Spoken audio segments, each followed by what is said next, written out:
Support for Faith on Trial and Iowa Catholic Radio provided in part by Imogene Ingredients.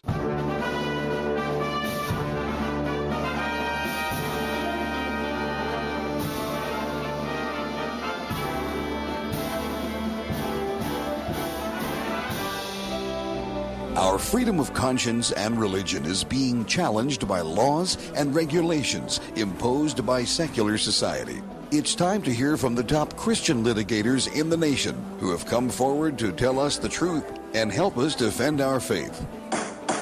Hear ye, hear ye. All rise.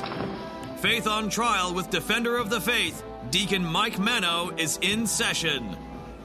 Welcome to Faith on Trial, where we examine the influence of law and society on people of faith. I'm Deacon Mike Mano here with Gina Knoll, our co-host. Gina, how are you this morning? I'm well, Deacon Mike. Good, well. Good. It's a nice sunny morning as we're taping here. We are so blessed here in Iowa with our weather recently. I watch all these extremes going on around the country, yes. And I think we are very blessed. I thank the Lord for our weather. Yes, we are, and we need a little bit more rain, I think.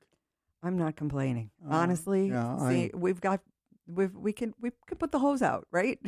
Well, I guess you're right, because if we don't have any more rain, I don't have a lot of mowing to That's do. right. So, There's a bonus for that. Look on the right side. Yeah, that's right. Yeah, that's interesting. So a lot happening this week. I think there's a hearing this week on free speech. Yes, and I heard the first part of it, and Robert Kennedy Jr. is one of the main witnesses there. And, of course, the Democrats are going all off on him. And it's kind of interesting. You know, you think the Kennedy name, the magical name of Kennedy in the Democratic Party, boy, it's not working today for him. Wow. We didn't expect it to, because he's really always been considered kind of an outlier of the party. Well, I hope it gets some coverage, because he's doing a great job in defense of the beautiful First Amendment that we have that protects our free speech and our right to our faith and expressing our faith. And people need to understand how that works. Right. And interesting, his campaign manager is a former Congressman Kucinich. Yes. And who also ran for president who at also one ran point for, in time. and who is about as left-wing as you can get. I don't think there's anything I agree with Congressman Kucinich on, but I've always admired him because he always spoke the truth. He never tried to hide anything, and he was always very blunt, maybe more tactful than totally blunt, but he spoke his mind, and he was not intimidated by the people who are intimidating people now, those that are standard bearers of the cancel culture. That's right. Yeah. And, whether you agree or you don't agree, speech should never be muzzled in the United States of America. Well, That's not our standard. Somebody brought up the point this morning with Kennedy. Why aren't we talking about the economy? Why aren't we talking about the border? Why aren't we talking about these things? Why aren't we getting something done? And he says, if you can't talk about it, if your speech is censored, you can't get to the issues. Well, and you can't come up with good ideas. I thought he made a really good defense of his position when that, I don't remember the woman congressman that made that point. Oh, yeah. He came right back with, some of these things could be solved if we'd listen to the opposing side. He has been out talking about these things for a long time. So just a word of caution to the Democrats, don't try and out-debate him on this, because he knows the stuff very well, and he'll make you look foolish. He seems like a very good person, honestly. Yeah, and there are a lot of Republicans that I know that like him. I've heard another person the other day told me, boy, I wish Trump could take Kennedy as a running mate. This no is, way. Yeah, this is no way crazy. that's going to happen. Oh, wow. But if Trump, we're not sure Trump's going to get the opportunity to choose a running mate. That hasn't been decided yet. But no, it's not going to happen. Kennedy isn't going to come over and do anything. I think they need to worry more about Manchin than anybody else, because I think that third party is coming. We live here in Iowa, where we study these presidential candidates, and wow, what a roller coaster ride it is. Oh, yes. We can't make any predictions about what will happen between now and February. And who would have thought that the leading Republican candidate would diss the very popular governor that we have here? Oh, and that was a big mistake on his part. I don't know. Yes and no. He's on both sides of it. They seem to be amicable, but he wants to take credit for our Governor Reynolds' win, which that seems very Trumpian. So yeah, it does. It does. Anyway. But she's responsible for her win, and plus a lot of help from the party. And Terry Branstad is the one that made her who she is when he chose her to be lieutenant governor years ago. He did give her a great opportunity. He gave her the for opportunity, certain. right? But it goes to the point that free speech is important, whether we like what Mr. Trump has said or not. It's speech, and it's allowable under our Constitution. Right. We've got a couple of good guests coming up today. John Hovat, who is the author of Return to Order, From Frenzied Economy to Organic Christianity. We've talked to him about that book before. We've talked to him before, mm-hmm. and he's going to be on. He's got another issue out. Why do corporations go woke? Right. And we've talked about this before, and so let's get his idea on what's going on here. I'm very interested in speaking to him after reading his article. It was very institutional. I had to look up some vocabulary words when I read it. He's a very intelligent, brilliant man, and I think this will be an interesting conversation. I'm glad you had an opportunity to read it. I haven't had an opportunity to have somebody read it to me yet. Yeah, so. I know. That's hard for you. And then we're going to have Thomas Breth, who is a special counsel with the Thomas More Society. In Pennsylvania right now, there's a school district that is barring parochial school students from certain extracurricular and co-curricular activities that are allowed to even homeschoolers and charter school students. And so there's a lawsuit that's been filed there. He's in the midst of that. It sounds a lot like that case we had from Maine. Remember where the money couldn't go to parochial schools, to the students of parochial schools. Yeah. So it sounds a lot like that. Which the Supreme Court said it could, and then Maine came back and said, no, it can't. Right. And so they're going to argue back and forth. But anyway, I have a feeling if I had to put bets on this, the schools are going to lose and Thomas More Society is going to win again. But that's who we have coming up. And we'll start with that in just a few minutes. But we want to start with a prayer here. I would love to. A prayer for peace today in the name of the Father and the Son and the Holy Spirit. Amen. God of peace, bring your peace to our violent world. Peace in the hearts of all men and women, and peace among the nations of this earth. Turn to your way of love those whose hearts and minds are consumed with hatred. Strengthen us all in hope. Give us the wisdom and the courage to work tirelessly for a world where true peace and love reign among the nations and in the hearts of all. Amen. Amen. Thank you very much. You're listening to Faith on Trial on Iowa Catholic Radio.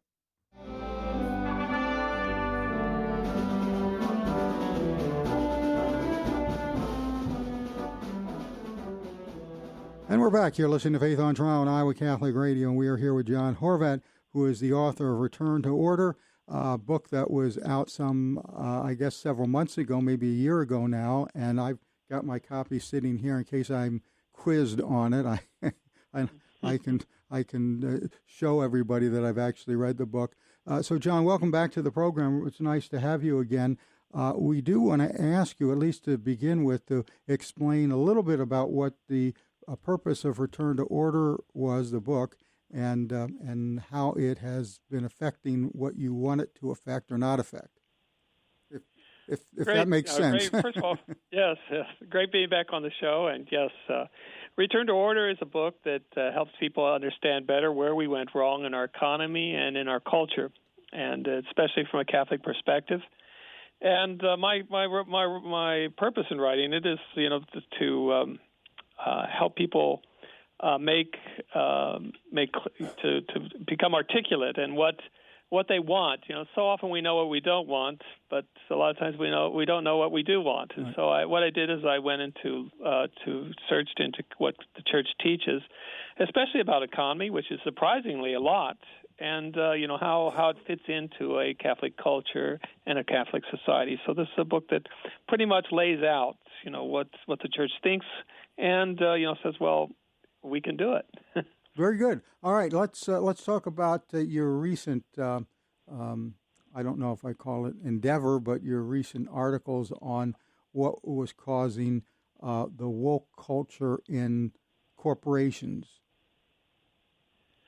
And yes. Yeah. Can you give us a little background on that? Why are we seeing all of these corporations show up woke? Yeah, and it's sort of a contradiction because they're risking, massive losses, billions of dollars to promote the woke agenda. And many people say, well, that's a contradiction. Companies aren't in business to lose money. They're in business to make profits. And so how do we reconcile this? And well, the way I see it is that there is a very big reaction to these things that many times probably wasn't expected by the companies, especially things like Bud Light. But these companies aren't foolish. They didn't become multi-billion-dollar companies by making foolish mistakes and miscalculations. They have some of the best marketing companies in the world, and when they do make mistakes, they know how to do damage control. So what I think's happened in a lot of these companies is there has been a priority shift, that they're no longer following the old school of, the customer's king, he's always right, but saying, well, no, this agenda is always right, and you could be canceled, and that's a major shift. Let's take the obvious example here, which is Bud Light. Did they miscalculate? No, I don't think they did. I think they knew that there was going to be reaction. I think they may have been a little more shocked by how great it was, but they really haven't done what they should in the old school of making money. They haven't done what they should have. They haven't apologized. They haven't. They've doubled down and sponsored other events that are part of the LGBTQ agenda. So I think they know what they're doing, and they're trying to push their agenda through, even if it hurts a little, and even if they have to lose money. Okay, so why are they doing this then? I guess that's the bottom line, because as you pointed out, you would expect corporations to be in the business of making a profit. But a lot of these people don't seem to be in that business anymore. They seem to be looking at a political agenda. Right. I think a lot of these people have signed on to the whole agenda as such. They actually believe in these things, and especially the big corporations and the ones that are more linked to the liberal establishment. These are the ideas that are going around. And so they have signed on to it, and even though it doesn't make sense, I like to make the analogy of sin. Sin doesn't really make sense; it's illogical, and we're working against our own interest and our own eternal salvation, but we do it anyway. I think a lot of these companies say, "Well, this is something we want because it feeds our passions, our unbridled passions." And it may cost us, but let's do it anyway. And that is a very destructive mentality. Well, and I don't think it's the entire organization. I liken it to what we can call the liberal elites. They have these social circles that they travel in, and this kind of decision brings them great status in these circles that they travel in, and they just don't, that's important to them. That brings them power. It brings them resources from their social circles. You're right. I think you made a good point. Yeah, not everybody's on board, and because it's something that doesn't really attract a lot of people. I mean, a certain demographic of people.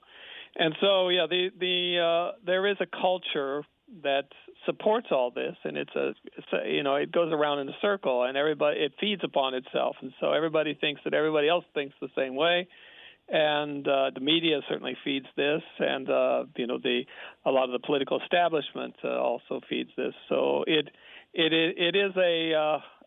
something that goes around. It's pretty big. So you pointed out in your article that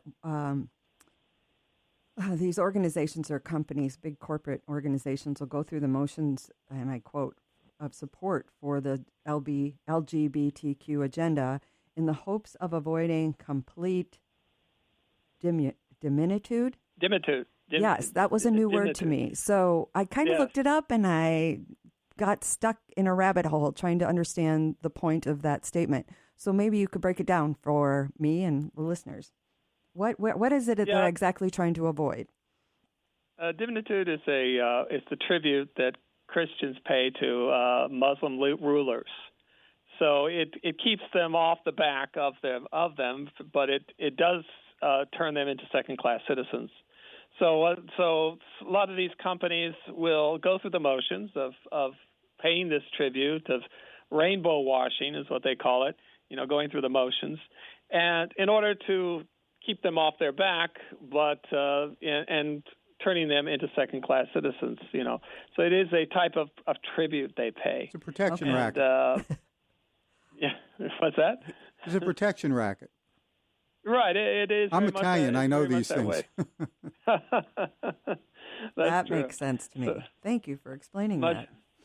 Yes, but as the article says, many executives would just prefer to avoid the whole thing, any moral stance. They just want to keep out of controversy and just continue, to do business the old way. But I think that the old way is. We really can't go back to the old way because so much of this establishment has bought on to this agenda. And to me, it feels as if some of the largest corporations, the conglomerates in our country, are the ones that are swooning to this ideology, whereas those that are closer to home, although with few exceptions, kind of avoid all of this nonsense. Right. It's definitely that way, but it does filter down. You do see some of that filtering down. There's pressure from on top because a lot of the smaller companies have to, they're on the supply chain of the bigger companies. They feel a lot of this pressure. I know that there are things something called ESG. Metrics for a lot of the big companies have metrics for ecology, social, and governance. And this ESG says, well, you have to look at your supply chain too, so they have to also be in line with these things. So they do feel pressure. A lot of these little smaller companies feel pressure, but as you say, I think the farther down you get, the more common sense you'll find. So how does that? How is someone like myself, a person of faith, supposed to embrace this or avoid this or shed some light on these issues?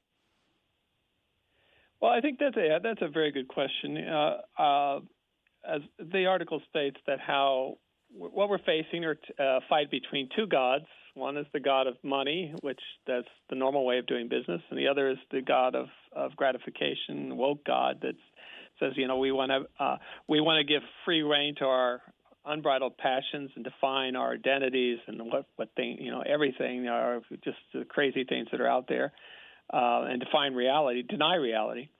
But I think it's the way we have to go about this is not to adore either god, the god of money or this woke god. We have to put our faith and our faith convictions inside business.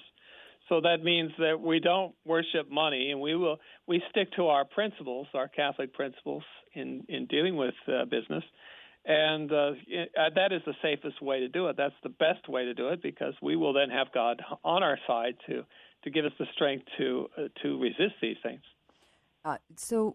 And many people have done just that, and it's affected the god of money for these organizations. So what is your crystal ball showing? Will we eventually defeat this craziness, or will it continue to grow? How's this all going to end? Yes. Well, if there is no resistance to this woke god, and that is very, very much part of our economy, these things tend to be, they promise freedom, total do what you want, but they usually deliver tyranny. Cancel culture,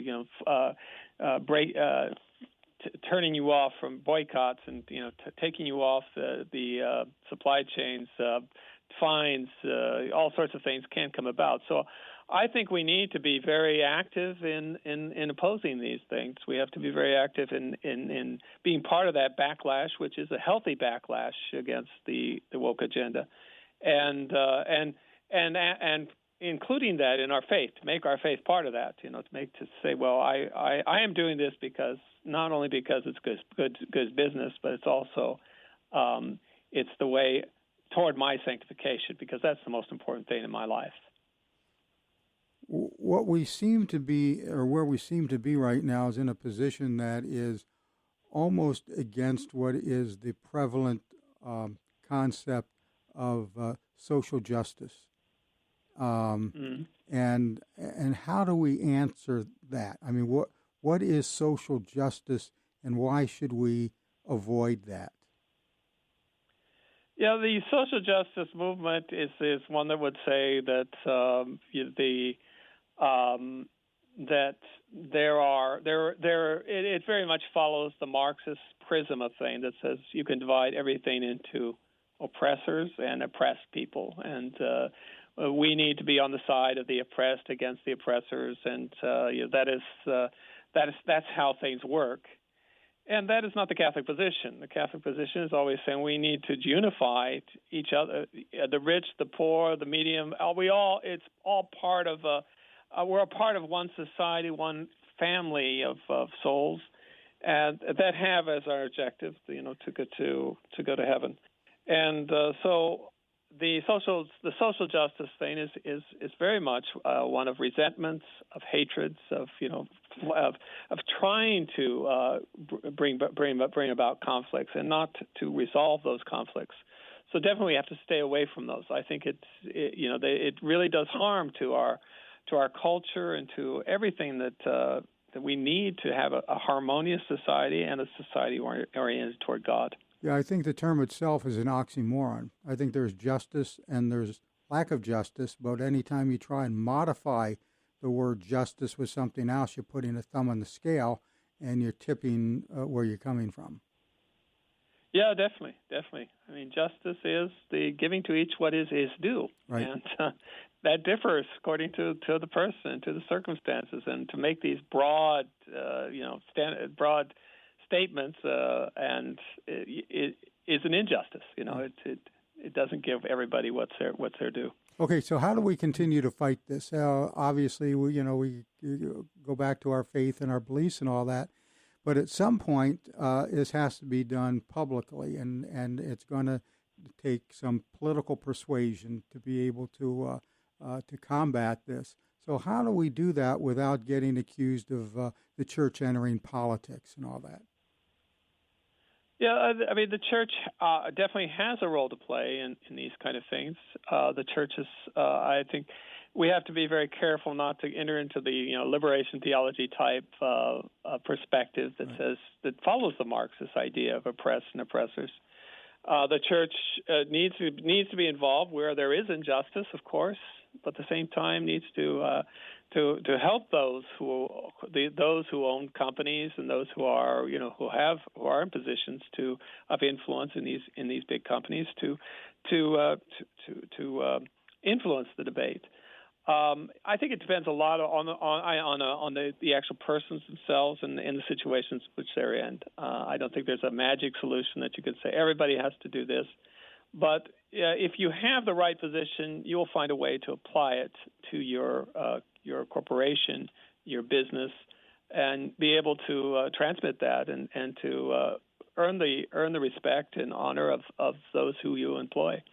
It's a long process. It's a long-term process, it takes time, but it is something I think needs to be done. And then here's, I guess, the big question here. When we're dealing with the LGBTQ groups, how do we do this without appearing to be biased against them? Because obviously these are people, and they're made in the image of God, and they do deserve our respect as human beings. So how do we thread that needle, so to speak? Yeah, I mean it is, as you say, they deserve respect as human beings, but not as LGBTQ human beings, because those are mere perceptions and characteristics, but they're not part of the essence of that person. These are people who are confused.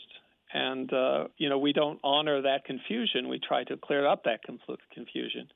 And so we need to deal with these people as humans and say, well, you just like anyone else, you have these rights, you have these, we have to deal with these abilities.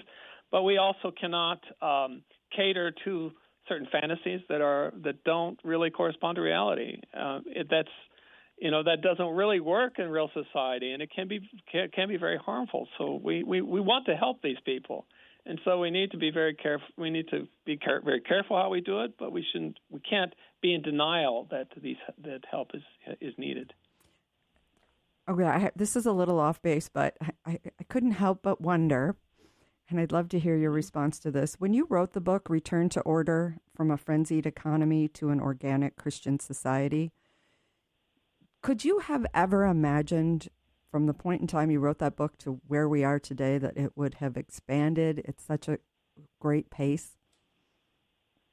Did you foresee that coming, or did you, obviously you foresaw some of this evolving, but could you imagine the pace at which it took over? He wants to know if you had a crystal ball when you wrote it. Are you just astonished at the pace that between your writing of the book and where we are today, how as a society we've been enveloped by this ideology? Yeah. Oh no. It does shock, to see what has happened, and you say, well, just when you think they've reached the point where you say, well, it can't go too much farther, it does. It definitely does, and it's largely because a lot of these things are processes. You can't isolate them from a process. You can't just say, well, this happened, and then another thing happened. One thing leads to the next, to the next, to the next. And sin is a process. Vices are a process. Virtues are a process. And so if a vice is not cared for, it will go to deeper and deeper and deeper. That's the nature of our of vice and sin for that matter. So. Yes, it will happen, and there are probably things worse down the line, but the human imagination is incredible. What things the type of things that can happen that go beyond what we could imagine. I think the bottom line here is to remember to worship the God that created us, and not the gods we're creating for ourselves. That's a good way of putting it, because that is definitely where we're at, and I think that we need to also consider that God is a very important element in all this fight. So often people just say, "Well, we need to do this, and if God wants, He can help us at the end." I think it's better to do the opposite. Say, "Well, go to God and say we need help, and then show us the way where we need to go." And God will lead us there, and He takes the lead, and we don't. We do our role, which is that of following. It's amazing what happens when you listen. Very much so. I think anyone who has been involved in pro-life actions, can probably give a lot of stories of where they thought, well, I tried so hard, and then I confided, and all of a sudden something happened that I never expected because God backed me up. He was there. He led the way. Yeah. I think the book is still available at returntoorder.org. Is that correct? Yes, exactly. You can get it there, or any Amazon or any other bookstores that are out there. And if you are a Kindle reader, it is free on Kindle. So if you want to get it there, Kindle, that's how I got mine. Download it there. Yep. And you're also at tfp.org. Is that correct? Yes, that is one of the websites in which a lot of my writing, and people can find out more about what you are talking about by going to that website.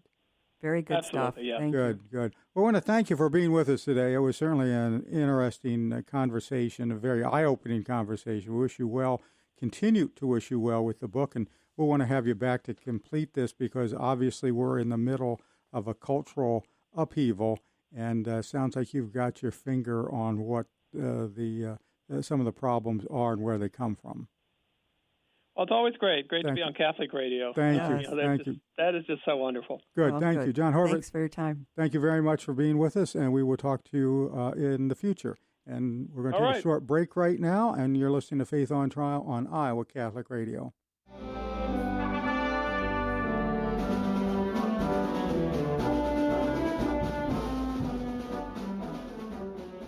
And we're back. You're still listening to Faith on Trial on Iowa Catholic Radio, and with us right now is Thomas Breth, who is a special counsel for the Thomas More Society, and he's out in Pennsylvania on a rather interesting case out there, and it sounds like it's similar to some of the others that we've heard. Thomas, good morning. Welcome to the program, or welcome back to the program. Why don't you give us kind of the elevator pitch on what is going on with this lawsuit that you're involved in? Well, thank you. First, it's great to be back, Deacon Mike. It's good to be back with you. We have another very important case in the Commonwealth of Pennsylvania. I've got a group of clients. The primary client, the lead plaintiff in the matter, is the Religious Rights Foundation of Pennsylvania. They've joined in with a group of parents that represent their students that attend parochial schools. In the Commonwealth of Pennsylvania, we've sued the State College Area School District. We've sued in federal court, which is the Middle District of Pennsylvania. We've brought a complaint alleging a violation of the Free Exercise Clause of the First Amendment, the Equal Protection Clause of the 14th Amendment. The State College Area School District permits charter school students and homeschool students to participate in their extracurricular and co-curricular activities. And at State College School District, there are 100-plus such activities in the high school and almost an equal number of activities in their middle and elementary schools. They're refusing to permit the students that attend parochial schools the equal right to participate in these activities. Now, let me interrupt you there. Let me interrupt you there for just a minute, because my understanding after reading the lawsuit that they are authorized to allow this to happen. They're making the decision not to. Is that correct? Correct. In Pennsylvania, local public school districts are controlled by 9 school board members. Those 9 school board members, the superintendent, and they've indicated to us that they've consulted with their legal counsel and have responded and indicated that they are not going to permit parochial school students to have equal access to participate in these activities. All right, so they recognize that the choice is still theirs. Correct. Yeah, okay. And they recognize that there is a legal obligation in Pennsylvania with respect to charter school students and homeschool students. But once the state has decided to permit this generally available benefit, this public benefit, participating in these activities, they cannot permit it for 2 classifications and then exclude other classifications, particularly those classifications that are directly related to the furtherance of the plaintiff's religious beliefs. Okay. Go ahead, Gina. Oh, Thomas, this I'm wondering you, yes. if many of your is this a policy-wide allowability to have the students who attend schools outside of the public school district to participate? Is that something that's statewide in Pennsylvania? Is that something that this particular school board has allowed? How deep does this go in Pennsylvania, or throughout the United States, for that matter, in public school districts? Well, I'll address the Pennsylvania issue first. There are about 500 school districts in Pennsylvania, public school districts. I think a vast majority of those school districts follow the same type of mindset and philosophy and policies that the State College Area School District follows, and they exclude parochial school students.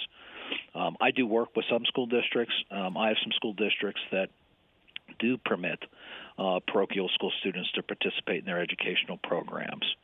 So I don't think it's universally a policy throughout the Commonwealth, but I think a vast majority of the school districts. And it's a mindset that I think just hasn't changed over the years, and it goes back decades. The parochial school students and their parents, the public school mindset is that somehow they've turned their backs on public education.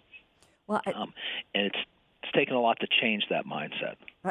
That's funny that you point that out, because it has been decades since I've been in high school, and I swam with the middle school and in the summer programs. And then when high school came up, I went to a parochial school, a Catholic high school, and the public high school said, no, we're not, you don't attend our school, you can't swim at our school. And after reading your story, it reminded me of that situation, and I guess I got over it. But I remember that my parents were irate. I remember heated phone calls of my tax dollars. She should be able to swim, but it never got resolved. So that's why I was curious. And my father's no longer with me, so I can't ask him how did that resolve itself and where did they leave it. So, and that was decades ago. So, this is something I know is very real, and it's hard for students who are in that situation.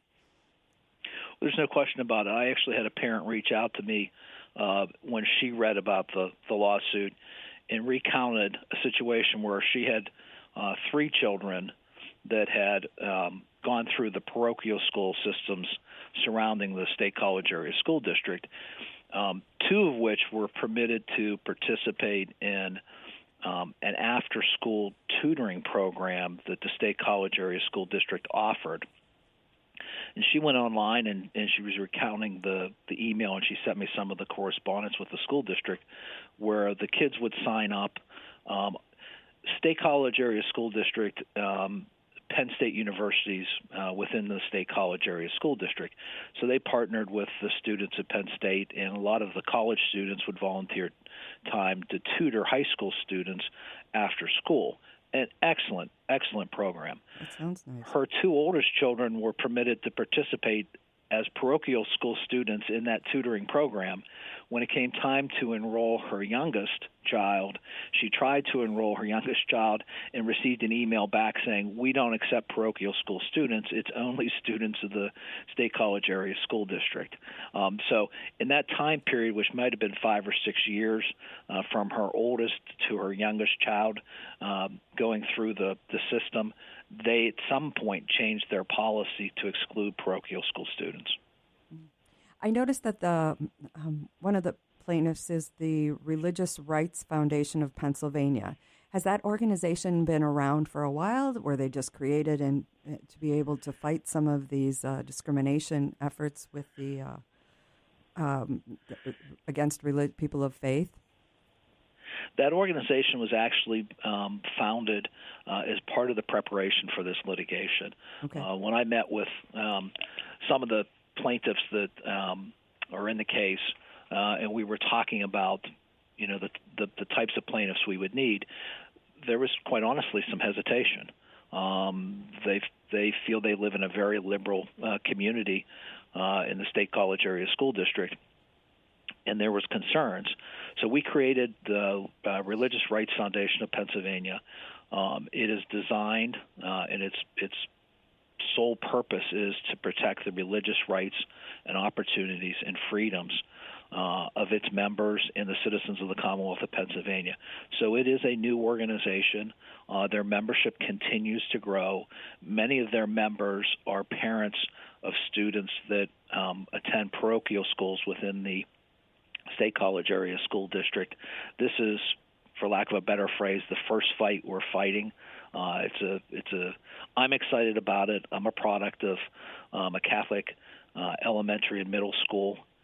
We didn't have a high school when I was growing up, a Catholic high school.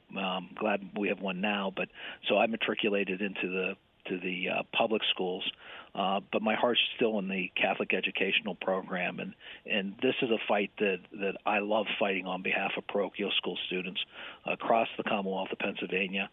With respect, I'll go back a little bit with respect to the national issue of do parochial school students, are they permitted to participate in other states? There's a little bit of a hodgepodge depending upon each state and each state's interpretation of the state's constitutions. In Pennsylvania, just this past summer, for the first time, the Commonwealth Court of Pennsylvania, which is the court right below the Pennsylvania Supreme Court, ruled that under Pennsylvania's constitution, students have a fundamental right to a public education. That's significant in our argument with respect to the importance of full and complete and equal access to educational opportunities in the public setting. Good. Now, this case reminds me of one we had not long ago in Maine, where the school districts there were authorized to make payments to the school, or to basically follow the students with payments for their education. And so in areas where there was no public school, they could make these payments in behalf of the student to any other school, including schools in other districts and ironically, schools out of state, except they would not do it for parochial schools. And that went up to the Supreme Court. I hope you're familiar with the case. That went up to the Supreme Court, which ruled against the state, but now they're still doing the same stuff anyway, trying to get around it. Well, there's no question. I am familiar with the main case, a very instrumental case, and there is a line of cases across the country that have made their way up to the United States Supreme Court on those types of generally available government benefits. And I forget the state off the top of my head, but there was another state that was offering grants to redo playgrounds. Missouri. To public schools and Missouri. It was a Lutheran church school, yeah. Correct. And that's another one that when it came to the religious institutions coming forward and saying, we want to apply for this grant, you're not welcome. We're not going to let you apply. We're excluding any kind of religious-based institutions from applying, and the U.S. Supreme Court said you can't do that. And that's really, if you think in that context, the State College Area School District is saying the generally available benefit is the ability to participate in our extracurricular and co-curricular activities. Charter school students that aren't enrolled in the State College Area School District, you're welcome to participate. Homeschool students that aren't enrolled in the State College Area School District, you're welcome to participate. Parochial school students that obviously aren't enrolled in the State College Area School District, no thank you. You need not apply. You're not welcome. So that's interesting. It's really offensive. Because from reading the materials, the school district claimed that their inclusion would take away from opportunities from students attending at the school district. But if that doesn't really hold true, does it, if they're allowing homeschool or charter school students to participate? That's absolutely the case. Their basis for doing this, I think it's pretextual to say we have enough students to fill our needs for our programs, and if we let a parochial school student come in and participate, maybe they make the team and one of our students doesn't make the team. Well, that's the same. A homeschool student could come in and participate and take that slot, or be in the star role of the musical, or be the band director for the marching band. So it really points out that there is some animus towards parochial schools. The other way of looking at this is, if I'm a parent and I want to homeschool my child, to further our religious beliefs, I can still participate in the extracurricular, co-curricular activities. But if I'm a parent that wants to enroll my child in a parochial school to further their religious beliefs, I can't. So they've got a policy that isn't neutral in its application as it relates to not only the homeschool students and the charter school students versus the parochial school students, but also you could have two sets of parents. Both have made decisions in the furtherance of their religious beliefs. One is permitted to participate and one is not. Yeah, and this is going on, as you pointed out, around the country. There are other places where these distinctions are made, and unfortunately, we've got to litigate each one of those somewhere. And you're doing it in Pennsylvania with the Thomas More Society, and that's one of the reasons why we always suggest that if people have some spare change, they send it along to these organizations like the Thomas More Society to help them, because what you're doing is pro bono. Correct. There really, these things don't happen without the Thomas More Society. Their financial support and our ability to work in partnership with them is just terrific. If you go on to the Religious Rights Foundation of Pennsylvania, religiousrightsfoundation.org, there is a link to the Thomas More Society webpage. Any donations, both organizations are just terrific organizations. Obviously, the Thomas More Society has just been around for decades and decades, fighting such valuable fights. We're thrilled to have the honor to be associated with them and to be special counsel on these types of cases. And we certainly appreciate your efforts, and that's thomasmoresociety.org. where you can follow up on what is going on, not only with this case, but with a lot of the other cases. Last week, we had on the president, Thomas Breth, who was talking about what was going on with David DeLayden. So we know they're very active out there. It was the Mark Hulk controversy in Philadelphia that they stepped in and got an acquittal there for a man who was accused of all sorts of nefarious things because he was protesting outside of an abortion clinic halfway down the block away from the entrance, and he got into an altercation with somebody who was picking on his 13-year-old kid. And so anyway, Thomas More has been very active in a lot of these things, and we thank you for what you are doing with them and what is going on right now. We wish you well and want to thank you for joining us today, and we certainly will have you back when we have a little more information on this case. Right, we'll follow it. We'll want to follow it. Terrific. Deacon Mike, Gina, thank you very much. It's always a pleasure and a privilege to speak with you and to be on Iowa Catholic Radio. Thank you. Thomas Breth, who is a special counsel with the Thomas More Society. And we're almost out of time for this segment, so we're going to take a quick break, and when we come back, we're going to wrap up. You're listening to Faith on Trial on Iowa Catholic Radio.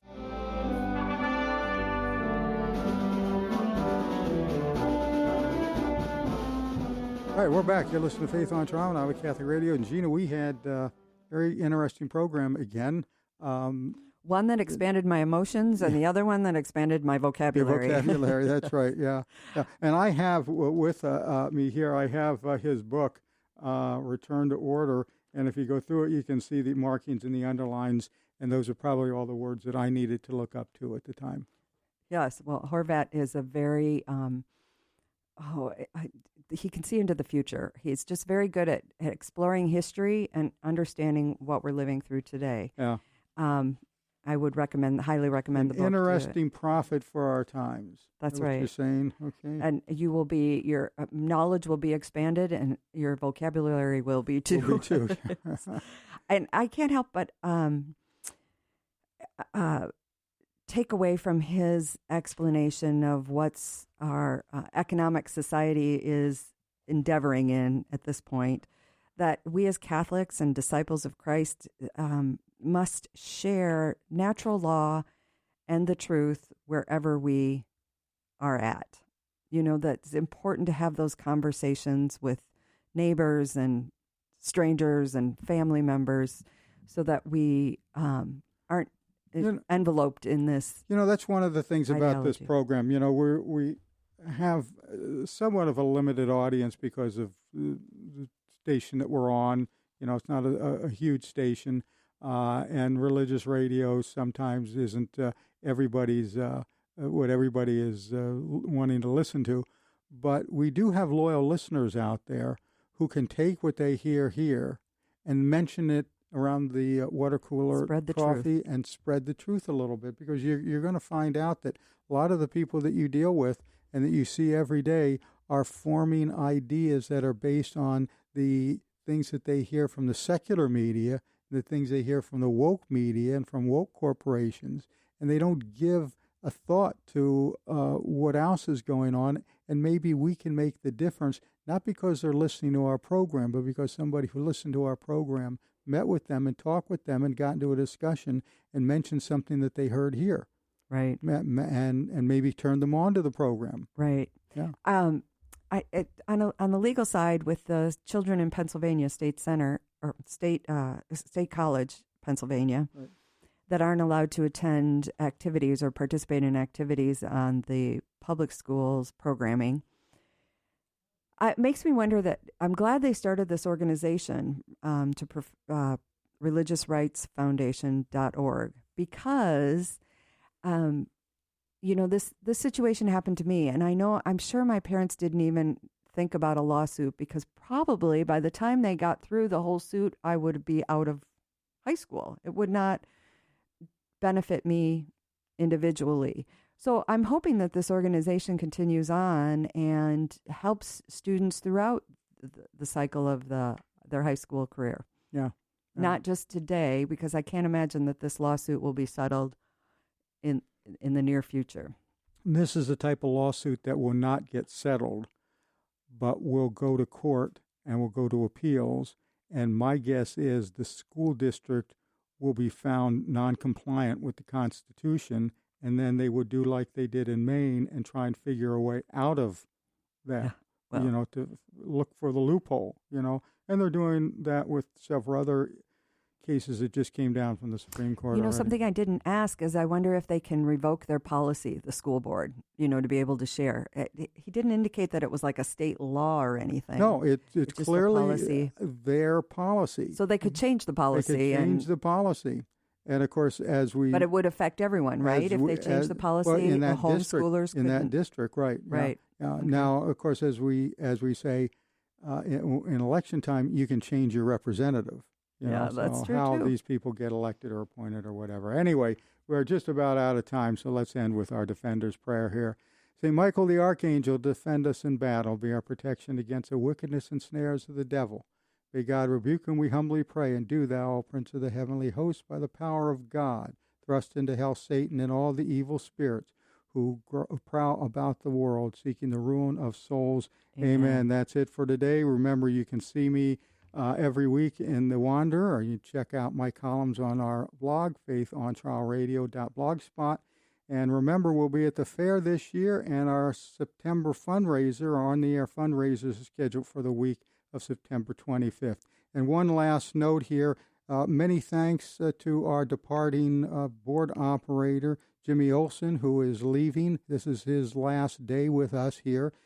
He will be gone at the end of the week. We want to thank him for all that he's done for Catholic Radio, and to wish him luck in his future endeavors, and we will miss him. All right, until next time, have a blessed and peaceful week. Our freedom of conscience and religion is being challenged by laws and regulations imposed by secular society. Faith on Trial, with Defender of the Faith, Deacon Mike Mano. Faith on Trial on Iowa Catholic Radio, iowacatholicradio.com, and the Iowa Catholic Radio app. Support for Faith on Trial and Iowa Catholic Radio provided in part by Imogene Ingredients.